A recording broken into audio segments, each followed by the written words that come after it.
Coffee chains, as small as they are starting to attract venture capital money. And the biggest players right now, even though they're quite small, are Stumptown, which is a roaster from Portland, Blue Bottle, which is a cult favorite in San Francisco, and the third is Intelligentsia, which is based in Chicago.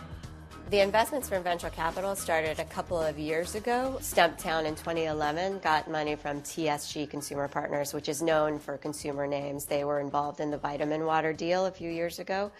And Blue Bottle got investment from some very classically technology-based venture capital firms. Both of the companies, the investments were around the $20 million range. Some of the individual investors who are putting their own money in include Kevin Systrom, the CEO of Instagram, is just a fan of Blue Bottle. Jack Dorsey, who is the co-founder of both Twitter and Square, put some money into a small roaster in San Francisco called Sightglass. And Tony Hawk, who's the professional skateboarder, put $100,000 of his own money in Blue Bottle.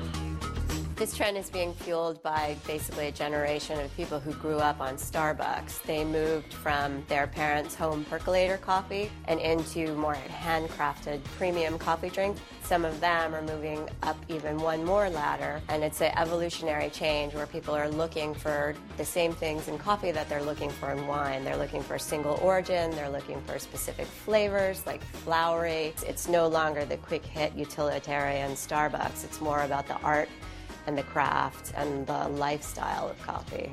The difficulty about this market is that no one really tracks it.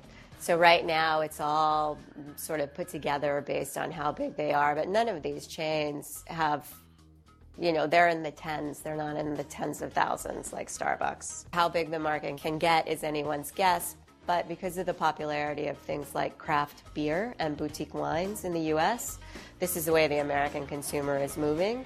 So these companies are the first out of the gate and the first to go bi-coastal, so they have a first mover advantage in what is the next evolution of coffee.